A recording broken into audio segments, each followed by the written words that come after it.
It's a pleasure to welcome to the show Senator Ron Johnson from Senate Budget and Homeland Security.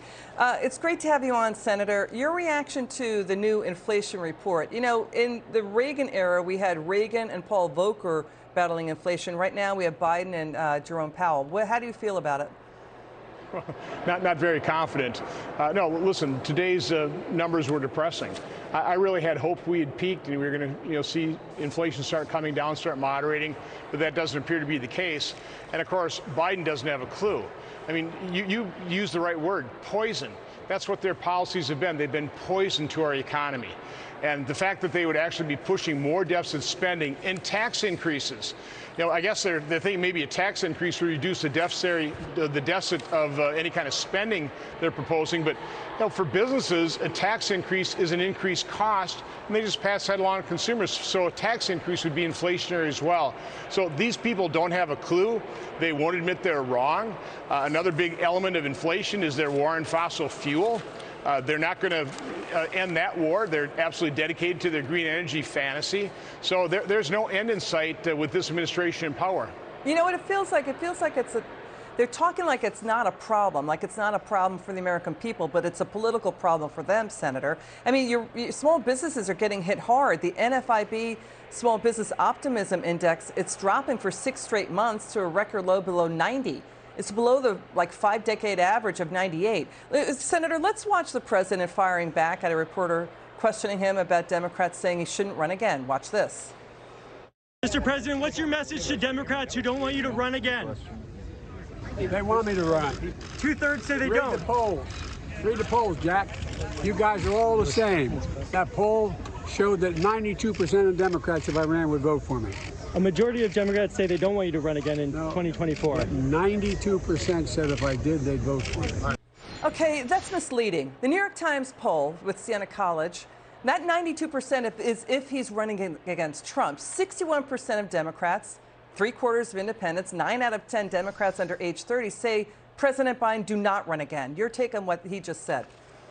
Well, President Biden is detached from both the truth and reality. I mean, he's delusional. You know, in terms of this not hurting people, it's hurting people enormously. Mike Lee, as ranking member of the Joint Economic Committee of the Senate, issued a report showing state-by-state harm. And in Wisconsin, prices have increased 14.5% since the start of the Biden administration, costing Wisconsin families just under $8,500 per family. Now, that is hurting people. Inflation is a tax on everybody. It's particularly regressive to seniors on a fixed income, people at the lower end of this income spectrum, the very people the Democrats purport to represent. Let's face it, Democrats have become the party of the elite, and it's a real shame. Yeah, it's more white college graduates versus blue-collar workers, the polls show, moving into the GOP party. That's quite a sea change. You know, let's get back to the poll just for a second. You know, former President Trump is slamming the New York Times Siena poll. It shows about 49% of Republicans don't want Trump to run again either. Former President Trump pushing back against that, the January 6 hearings, the fight about that and whether that's having an impact against Trump. We got to move on to this, though. This is the story that's coming up. What is Congress going to do about inflation? Because we've got Democrat Senator Joe Manchin is saying no to the, Chuck Schumer's reconciliation bill. They want $1 trillion in tax hikes and more government spending. That's the same poison that got us here with inflation.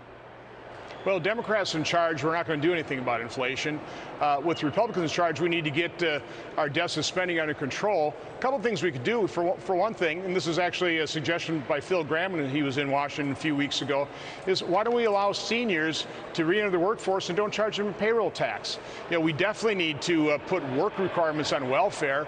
You know, as big a problem as inflation is, and it's an enormous problem, I'm still concerned about a long-term labor shortage. So we need to incentivize people to get off the sidelines, re-enter the workforce so that employers can hire them so they can meet the demand. Because that's the other problem with inflation. There's too many dollars chasing even fewer goods because manufacturers can't hire enough people and produce enough products. Yeah, and it's staring them right in the face, Senator. It's, fire up the U.S. energy sector. Fire up that sector and you'll mop up inflation, But, I want to move on to this. Congressman Ronnie Jackson, he is saying former President Obama rebuked Ronnie Jackson for questioning Biden's cognitive health. Ronnie Jackson revealing this in his memoir. He was Obama's White House physician. Here's the thing. Obama did not contradict or argue against Jackson's professional assessment. Where is a Biden as sharp as attack defense from Obama? Well, first of all, I would ask President Obama, do you think President Biden is as sharp as he was 8 years ago? I think the answer is obviously no. Listen, I take no pleasure saying that. It's sad. I'm getting old myself. I haven't seen any advantages of getting old, but it's really showing in Joe Biden. And again, the Office of the Presidency is the most strenuous job in the world. We need somebody who's at the top of his game, and President Biden is not. Senator, we're going to move on to this because the New York Times is increasingly quoting anonymous White House sources saying the president should not run again, that they are in constant cleanup mode over his mistakes and outbursts at the media. Let's watch this. You don't have to stand every time I hear hail to the chief, wonder where the hell is he? Took me a long while. You think I'm joking? I'm not. Turn around and where's the president? I think it's time to give ordinary people a tax break. I got them $1.9 trillion relief so far. I wrote the bill on the environment. Pay them more. I'm your commander-in-chief. Why are you so confident he'll change his behavior, Mr. President?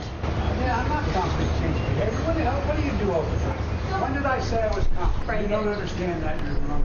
That's not what I said. You're playing a game with me. I know. The answer is no. Do you think inflation is a political liability ahead of the midterms? That's a great asset. More inflation. What a stupid son of a... That is an interesting reading of English. I assume you got into journalism because you like to write. So you see that, Senator. What you're seeing is a weird whispering and then outbursts at the media. So from where you sit in D.C., what do you see in terms of the change in Joe Biden? Well, first of all, Elizabeth, it's sad. But it's also obvious that he's in cognitive decline, and that's dangerous. It's just dangerous to have a president of the United States that is not at the top of his game. Well, let's face it, Senator Grassley and I, we tried to warn Americans about Joe Biden's compromise because of his foreign financial integrities, but also I said he was unfit for office before the 2020 election, not only because of that compromise, but also because what was happening to him just from age. We want to show the New York Times is running multiple headlines quoting anonymous, again, White House officials. Who is leaking at the White House, and who do they want instead of Biden? I have no idea, but they're being truthful, and the press is still covering for this guy, and that's part of the problem is we have a complicit and corrupt media. All right, Senator Johnson, come back soon. It's great to have you on. It's good to see you. Have a good night.